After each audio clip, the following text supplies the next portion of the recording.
Bugun biz noldan kompyuter yig'amiz. Uni har bir detallarini tanlaymiz, o'rnatamiz va oxirida eng muhimi, uni real o'yinlarda sinab ko'ramiz. BMG Drive, Dota 2 va juda ham ko'pchilik sevgan Minecraft, albatta shaderlar bilan. Va mendan juda ham ko'pchilik so'ragan o'yin Counter Strike 2 o'yini.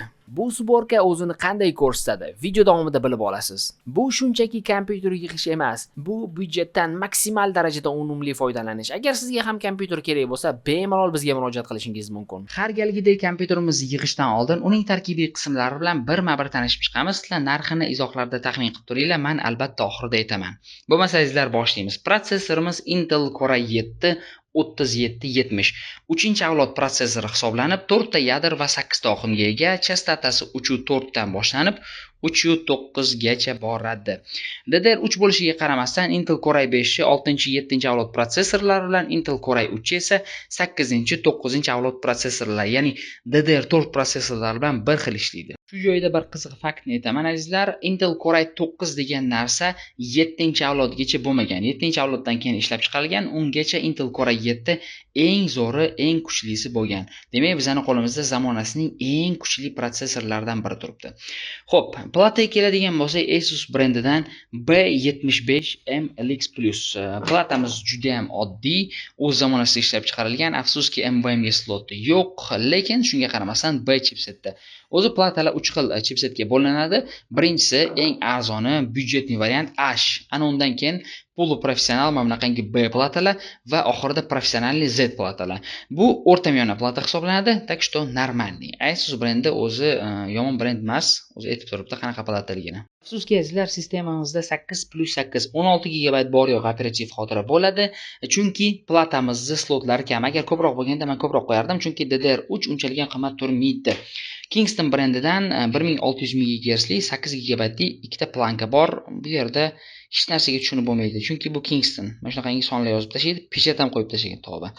Xo'p, xullas kalomazlar bizda 16 GB operativ xotira bo'ladi, lekin normal, yomon emas. Hozirgi zamonda aksariyat kompyuterlar 16 GB bilan normal ishlayapti. Bu zamon talab etsak ham bo'ladi.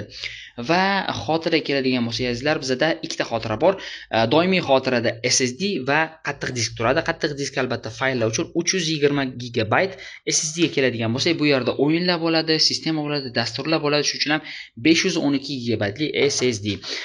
Endi esa kompyuterimizning eng qimmat va eng asosiy narsasi bu video karta. RX 588 GB li Axel firmasidan mana bunaqangi chiroyli video karta. Bu 2048 SP 8 pinlik normal. Buni azizlar korobkasi ham bor, lekin yangi emas, birozgina ishlatilgan.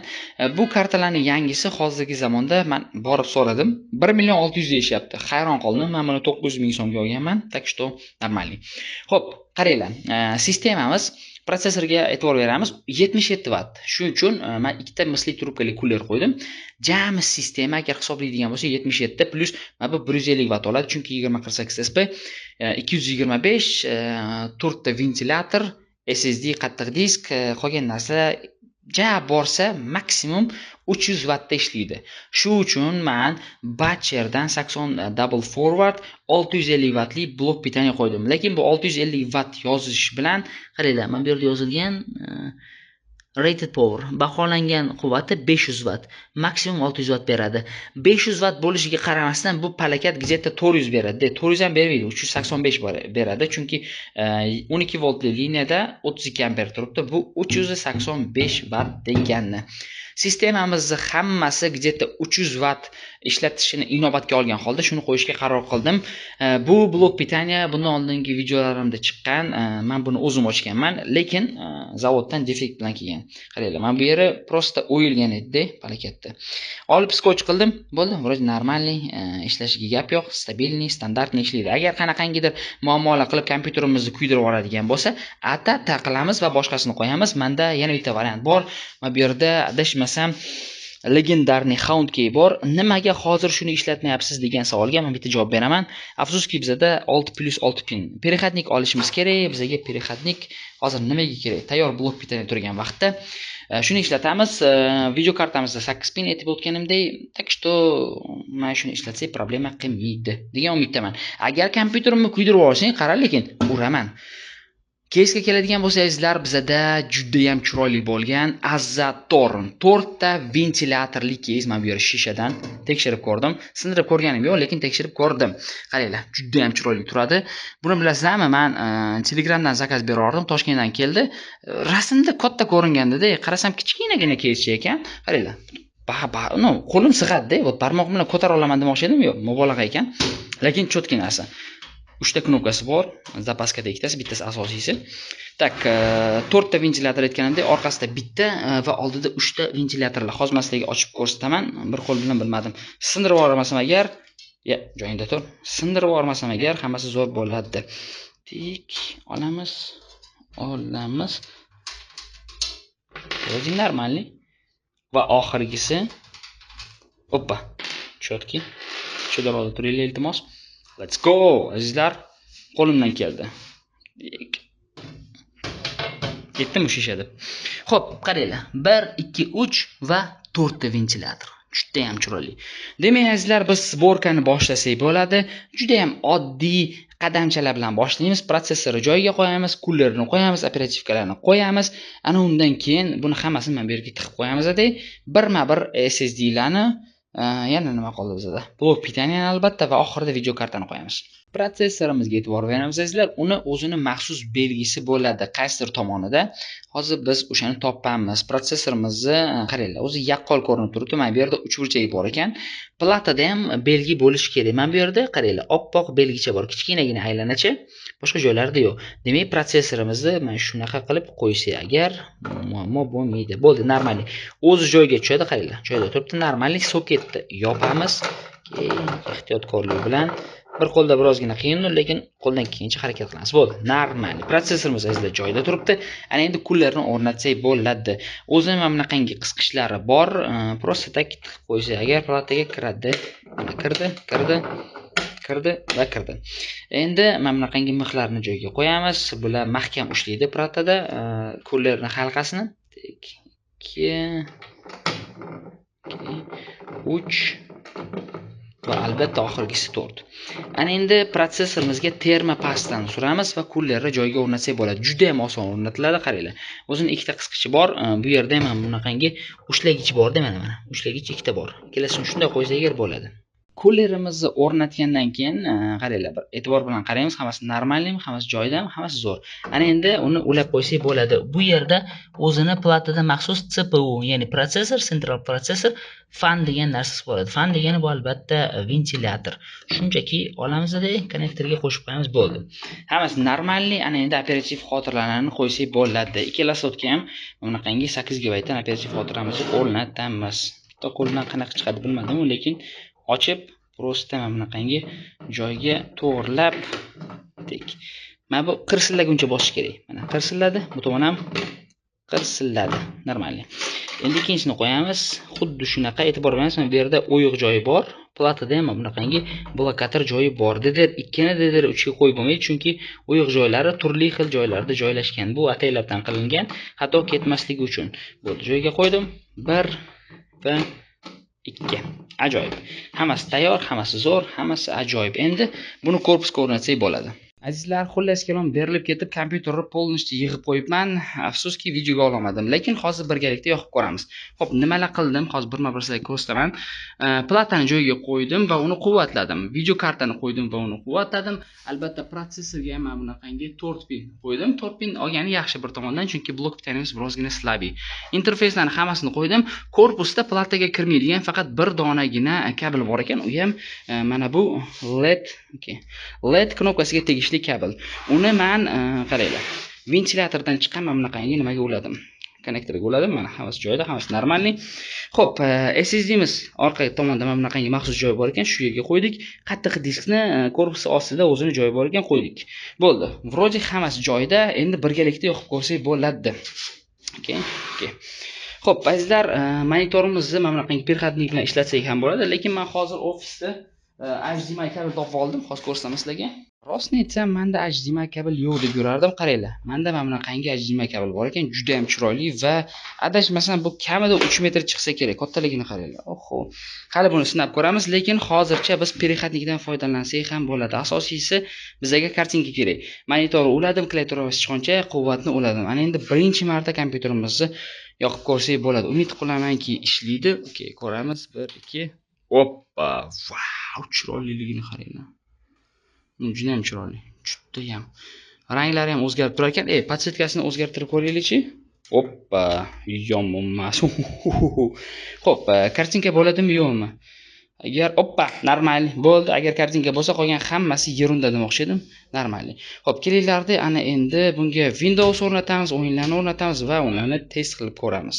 Azizlar, xullas kalom bizda hammasi tayyor. HDMI unchalik ham ishlamadi. Juda ham g'alati. HDMI da qanaqangidir yorug' rang ko'rinyapti. Display port bilan kirganimizda perixatnik bilan chotki ishlayapti.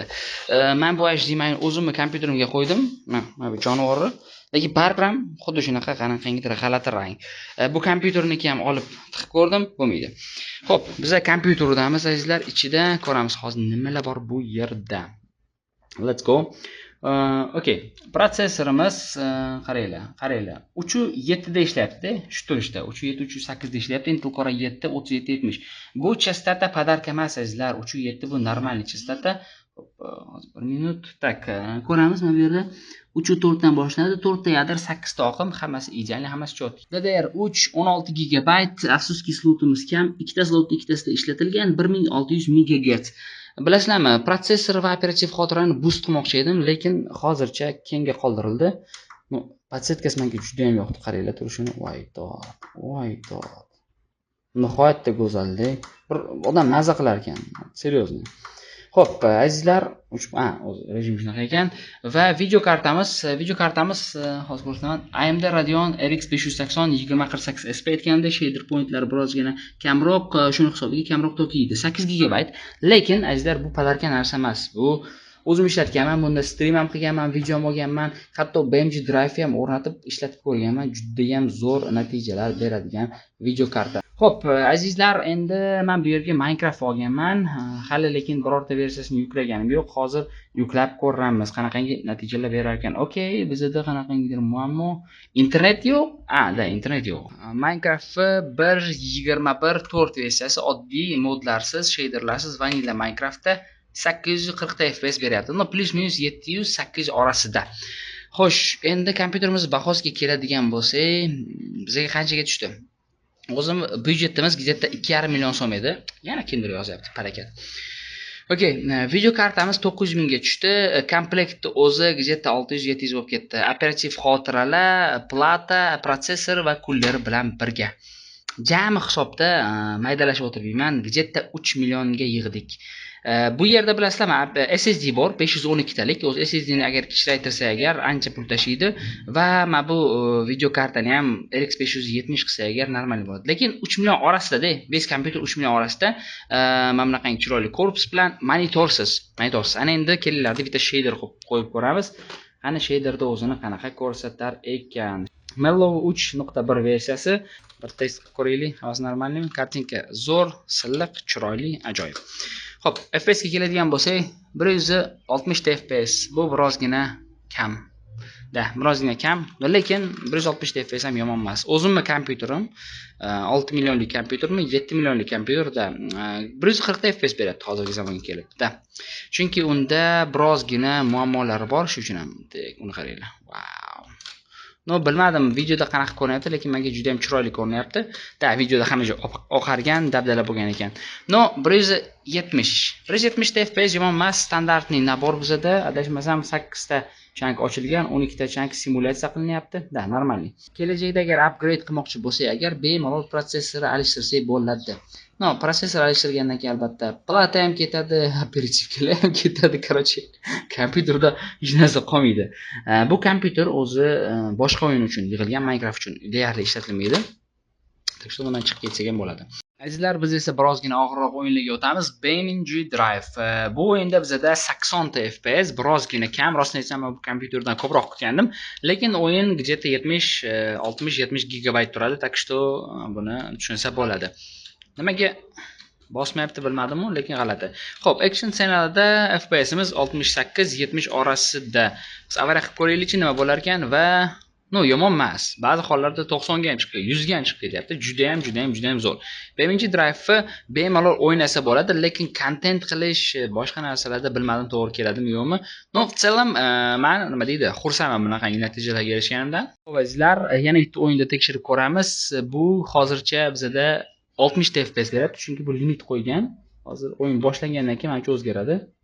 Tak, yo'q. Shiti limit turibdi. Chunki e'tibor bersanglar 60 dan qimirlamayapti-da bu. Mana qaranglar. 61, 62 bo'lmayapti.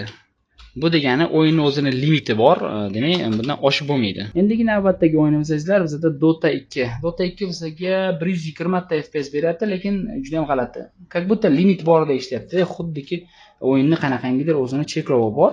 Xullas kelmasizlar, o'yinda cheklov bor ekan, o'sha cheklov olib tashlagandan keyin bizda 200 ta FPS o'rtasida beryapti. Juda ham yaxshi natija. Bemalol endi silliqqina o'ynasa bo'ladi. Endi izlar ko'pchilik mendan so'ragan Counter Strike 2 o'yinini o'ynab ko'ramiz. Afsuski, menda nima deydi, FPS ko'rsatadigan narsa yo'q ekan. Shunchaki gameplayni sizlarga qanday bo'lishini ko'rsataman. Bo'lmasa biz o'yinni boshlaylik. Keyin azizlar, men montaj jarayonida bilib qoldim, o'yinning o'zida FPS ko'rsatib turadigan funksiyasi bor ekan. Afsuski, juda ham kech bo'lganda men o'yinni tugatib olgandim va kompyuterni egasiga bergandim. Ya'ni ukamga hozir oldimda Dota 2 o'ynab o'tiribdi masalan. Lekin bilasizlarmi, FPS ni taxminan hisoblaganda kamida 100 dan ortiq chiqishi kerak. Chunki kartinka silliq ketgan, juda ham chiroyli ko'rinadi. Afsuski, hozir men o'ynab ko'rsata olmayman, chunki Counter Strike 2 o'yinini udaytib tashlaganmiz. O'ynasa bo'ladi demoqchiman. Qisqasini aytganda izlar, bizda mana shunaqangi arzon lekin juda ham kuchli kompyuter chiqdi. Rostni aytsam, bu kompyuterdan juda ham xursandman.